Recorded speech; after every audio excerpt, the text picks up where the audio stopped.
and welcome to Marketing Without the Marketing. This is Michael Bosey, your host, and today I'd like to talk about the things to consider before you start your book project.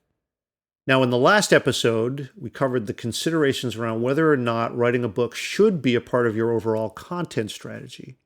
Now, if you decided yes, let's take this episode to go a little bit deeper, start to define the expectations of a book and of your book, so that you have some parameters for sort of setting up your project goals and sort of building out a project plan.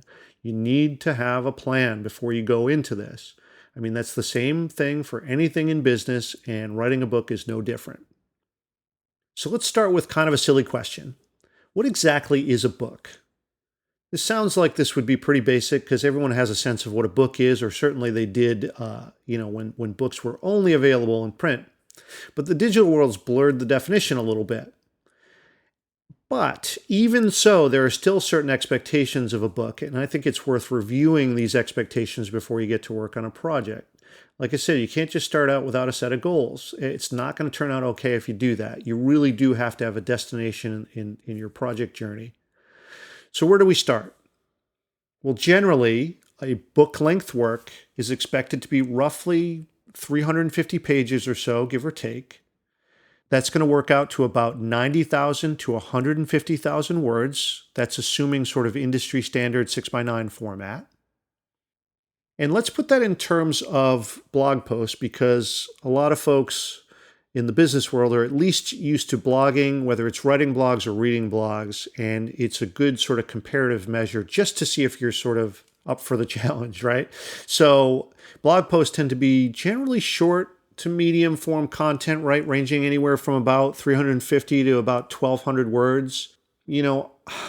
I tend to try to keep mine to what I think is an ideal length, which is somewhere between 450 and 700 words. There's not really a hard and fast rule about this, but I mean, you just want enough time to convey the information that you want to get across, state your opinion, do what you need to do. But, there's the understanding that in a blog post, it's going to be very difficult in this sort of short or medium form to get at all the nuances, which is why a book can help you. But if you start to put this into context, that means that a book length work, if you do the math, is roughly the equivalent of about somewhere between 150 to 250 medium-sized blog posts. I mean, that really sets things into context, right? Can you do that? Can you write 150 blog posts? Can you write 250 blog posts? Sure you can. But it's going to take a lot of commitment, consistency, a huge sustained effort.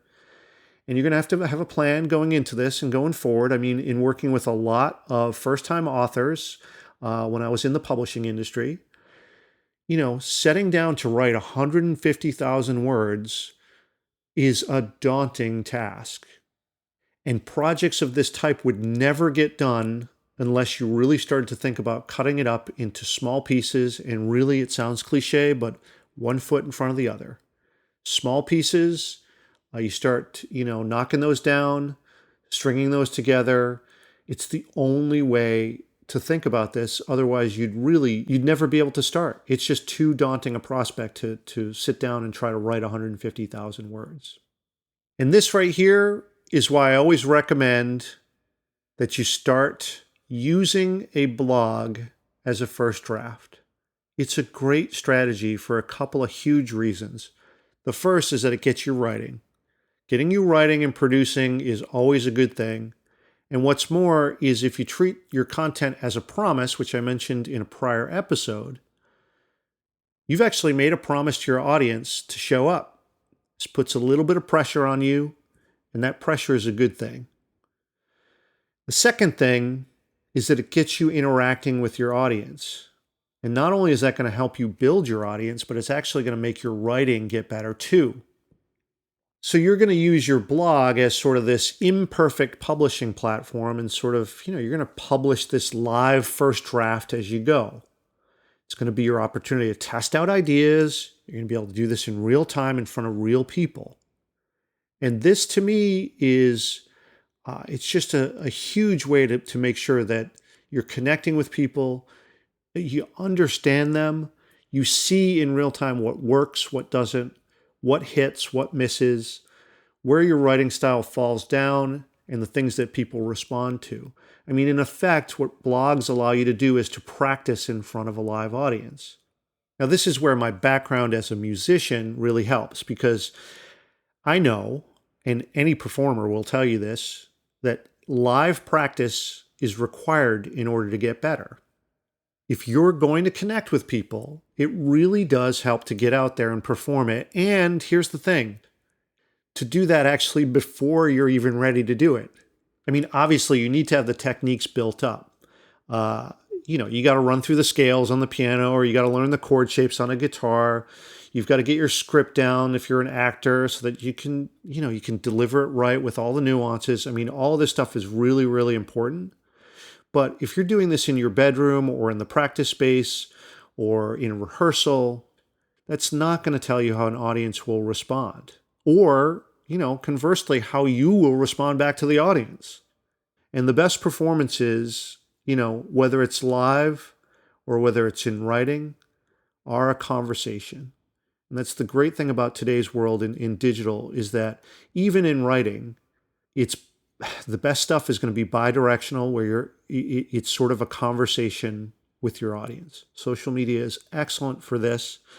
And it's just a great way to be able to be in touch with your audience and sort of really understand them. I mean, you really won't have a full understanding of your audience until you've interacted with them. So, how do you get started? Like I said before, a little bit cliche, but one foot in front of the other. I mean, look, you're an expert in this area. The thing that you're going to set out to create is going to be your knowledge all packaged up for folks. You know this stuff as well or even better than most people, and you're going to do them the service of organizing it into a cohesive package. That's all excellent. But you got to make it manageable. I mean, it's like I said, it's too vast to comprehend a project of this scope all at once. And just break it down into small elements. Start with a plan, a structure, and then just set to work on that. It doesn't have to be done in sequence, doesn't have to be done in order, but just start knocking out blog posts. They don't have to be perfect. They have to be something that's going to represent you well enough. Start publishing them, 500 words at a time. And then at some point soon, you're going to find that all of a sudden you got 10,000 words, 50,000 words, and then maybe even hit 100,000 or even 150,000 words. And when you get to the end of that, it's still going to be a ton of work.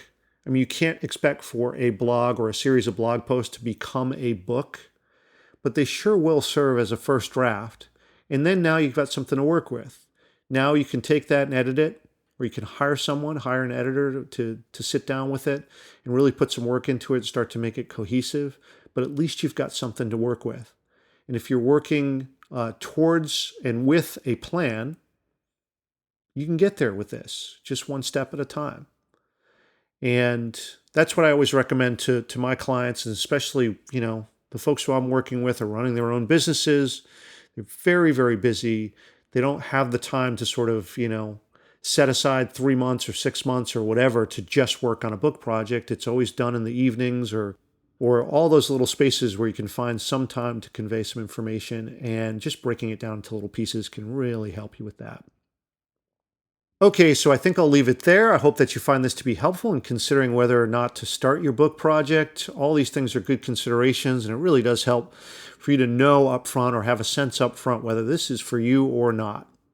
So in the next episode, I think we'll talk about actually what to do to start to plan your content to get started with content audit and, sort of the structure and organization.